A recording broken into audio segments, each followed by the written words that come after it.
Bom, em meio à posse do presidente eleito Lula, há também um temor sobre o cenário econômico para o ano que vem. A expectativa é de um crescimento abaixo de 1%, enquanto a inflação pode permanecer em patamares elevados. A gente conversa agora, gentilmente nos atende o Dr. Carlos Caixeta, que é economista, conselheiro do Instituto Brasileiro de Governança Corporativa. Como vai o senhor? Muito obrigado por atender a Jovem Pan nesta véspera de Ano Novo. Como vai? Muito bom dia a todos, bom dia Adriana, bom dia Tiago, bom dia a todos. Bom, durante todo esse período de transição, não é, doutor? A gente acompanhou a discussão sobre a PEC fura-teto, sobre a possibilidade disso pressionar as contas públicas para o ano que vem, isso pressionaria a inflação, o Banco Central deveria voltar a aumentar os juros mais uma vez. Da forma como está, o que se espera para o começo do ano que vem, a gente tem um cenário difícil na economia ou pode ser um cenário um pouco mais ameno? É importante a gente entender o Brasil num contexto mundial que nós vamos entrar em 2023. Então, o contexto mundial, ele é complexo, ele não vai ser de uma economia fácil.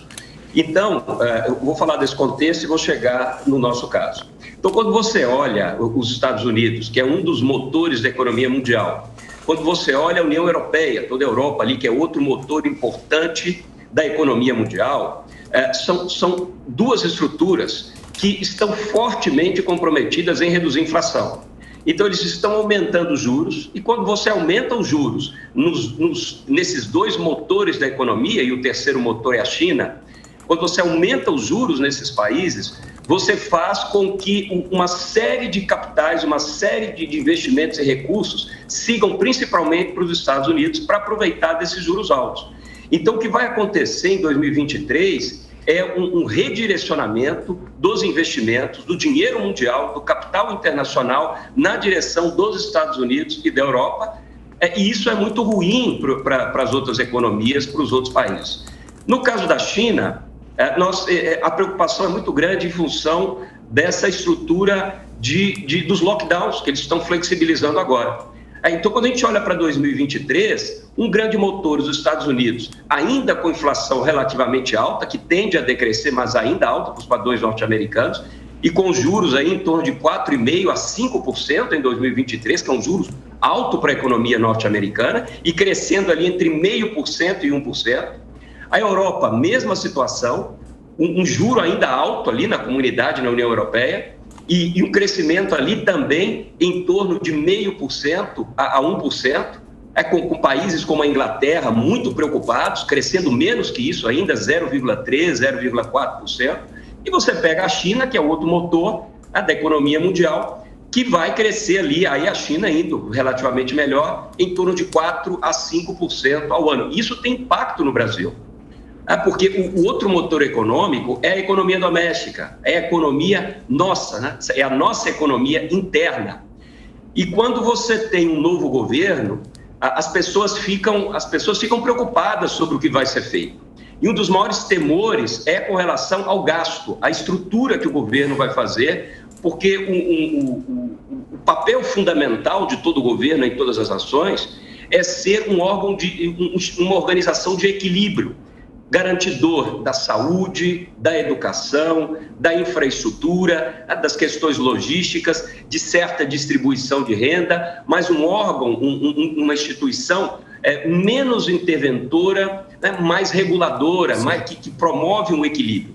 Então, o grande temor hoje na nossa economia é com relação a como vai ser a estrutura desse novo governo nosso em 2023, porque a gente sabe que se a gente gastar muito, se a estrutura ficar muito grande, isso pressiona a nossa inflação, isso manda um recado muito ruim de descontrole para os investidores, tanto do Brasil quanto internacionais, e isso vai fazer com que a dinâmica da nossa economia, ela realmente fique muito ruim. E isso é importante dizer, não é uma opinião, não é uma discussão acadêmica, teórica, não é isso.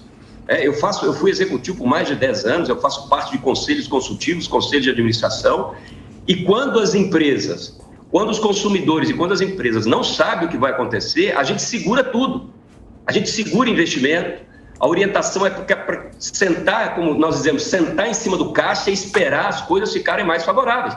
Só que quando você tem investimento menor, quando você tem consumo menor, quando você tem esse dinamismo menor, o país sofre porque cresce menos. E, professor, justamente já a partir de amanhã, 1º de janeiro de 2023, a nossa economia será dividida, né? Teríamos o Ministério da Fazenda com Fernando Haddad, o Ministério do Planejamento e Orçamento com a Simone Tebet e o Ministério da Indústria e Comércio com o vice-presidente Geraldo Alckmin. Qual avaliação o senhor faz desse novo formato, dessa nova organização? Adriana, essa pergunta é excelente porque precisa haver, eu falo, o mínimo de sinergia nos aspectos centrais que tocam uma economia.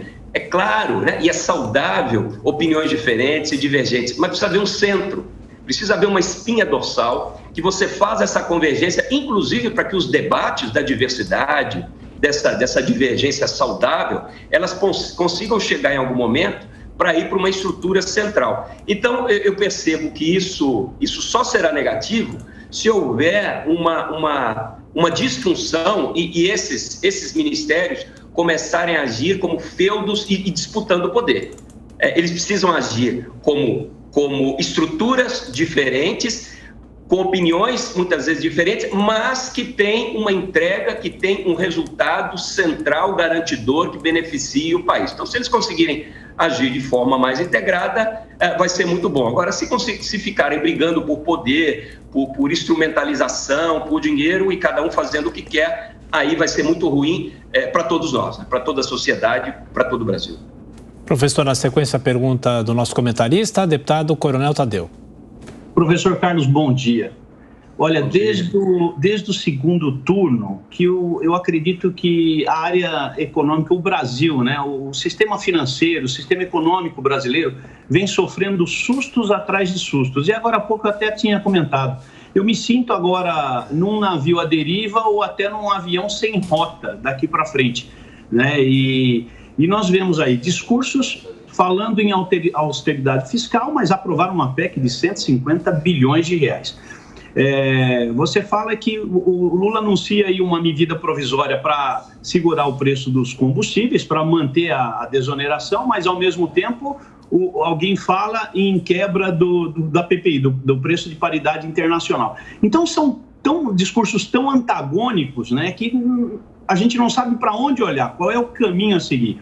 E aí eu lhe pergunto, professor, o que os investidores vão fazer daqui para frente? Porque eu sinto que nós vamos perder muito capital de investimento e, ao mesmo tempo, a nossa economia pode padecer mesmo, pode entrar numa ladeira e começar a descer sem volta. Essa é a minha preocupação e nós temos aí a nossa querida vizinha Argentina, que está mais do que dando uma aula do que não se deve fazer. Esse é um aspecto é muito importante, porque eu falo assim, gente, para fazer um bom voo, nós precisamos do plano de voo. Então, não dá para você ter vozes, muitas vozes, e que a gente fica no final perguntando, tá, mas qual é o plano de voo? Igual eu falo nos conselhos consultivos, nos conselhos de administração, onde eu tenho a honra de apoiar essas empresas. O que vai ser feito? Quem dá a palavra final? Quem é o regente da coisa? Quem é o arquiteto da coisa? Quem é o maestro da coisa? Então, eu tenho alertado sobre o problema de liderança que nós passamos no Brasil há muito tempo. É claro que precisa de opinião diferente, mas quando você manda mensagens, quando o porta-voz, quando a liderança do país manda mensagens que são incoerentes ou que ela é dita de forma diferente em outras frentes, realmente a coisa fica confusa. E quando a coisa fica confusa, todo mundo espera, todo mundo para. A nossa orientação nós vamos sentar em cima do caixa e esperar. Só que quando a gente senta em cima do caixa, não há investimentos. Se não há investimentos, não há contratação. Se não há contratação, o desemprego aumenta, a inadimplência cresce. Você tem um efeito negativo quando não há um investimento no país. É claro, o investimento do setor privado, o setor público tem o papel importante também de fazer investimento, ele precisa fazer mais. Então, quando você incha muito a máquina pública, sobra pouco dinheiro para fazer esses investimentos em infraestrutura, em educação, em toda a logística que potencializa, inclusive, os marcos legais que favorecem esse crescimento econômico.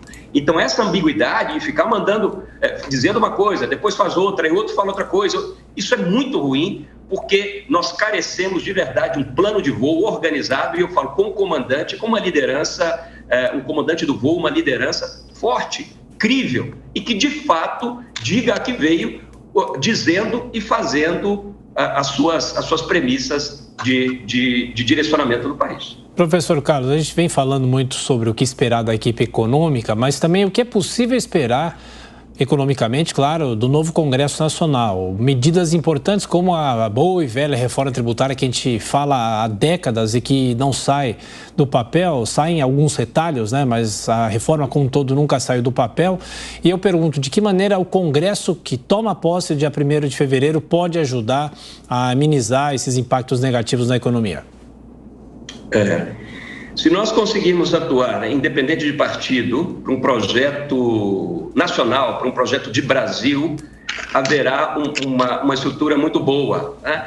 Eu vejo com o nosso Congresso agora, o nosso parlamento, com uma força maior, né, mais dos partidos de direita, eu vejo como um contrapeso, uma força de equilíbrio para qualquer excesso que possa vir a acontecer. Mas essa força, ela precisa zelar, ter sempre como eixo central, e eu insisto muito nesse ponto, nós precisamos ter um eixo central que favoreça o país. Então, se formos para uma discussão no parlamento, de novo, de briga, de feudo, de dinheiro, de posições ideológicas, mas que no fim prejudique o país, isso vai ser muito ruim. Agora, se a gente conseguir, né, organizar e agir ali como pontos de argumentação e de equilíbrio, para que todas as frentes da sociedade sejam contempladas, aí nós vamos conseguir andar com mais equilíbrio, com mais prosperidade. De alguma forma, o senhor acha que o trabalho que a oposição promete fazer ao atual governo pode vir a mudar o cenário econômico? Se for uma oposição, que eu falo assim, de mais consciente, técnica fundamentada na sua estrutura e nas suas demandas, isso vai ser bom, porque pode destravar áreas como o próprio investimento do setor privado. Não adianta, o governo não consegue destravar e potencializar sozinho uma economia. É preciso, e isso não é opinião teórica, acadêmica, não é isso. Isso é realidade, é vida prática. Você pega a história de todos os países que passaram por que a gente está passando agora, e você vê essa estrutura, né, de combinação do setor público com o setor privado para fazer investimentos em conjunto, destravar vários setores. E o nosso país tem muita oportunidade. Nós temos muita oportunidade para desenvolver portos, aeroportos, rodovias, a própria questão de segurança, de saúde, a segurança pública. Nós temos muitas oportunidades que precisam ser colocadas na mesa. E eu insisto na importância do equilíbrio fiscal. A gente precisa passar um bom recado interno e para os agentes internacionais de que nós somos um país sério, e país sério tem controle das suas contas, não gasta mais. Quando você faz isso, você gera recursos, inclusive para investimentos no lado social. Então, é fundamental esse equilíbrio fiscal para que a gente garanta, inclusive, com continuidade, não só no curto prazo, mas no médio e no longo prazo, com um projeto de nação, que essas pessoas em maior dificuldade, para que a gente consiga ter equilíbrio e projetos que se sustentem, não projeto que vem e acaba, como nós temos visto aí nos últimos tempos. Carlos Cacheta, economista, conselheiro do Instituto Brasileiro de Governança Corporativa. Muito obrigado pela entrevista à Jovem Pan, um excelente ano, muito obrigado mais uma vez e voltaremos a nos falar. Um abraço. Eu que agradeço, muito obrigado a todos aí e ótimo 2023 para todos nós. Muito obrigado. Grande abraço a todos. Abraço.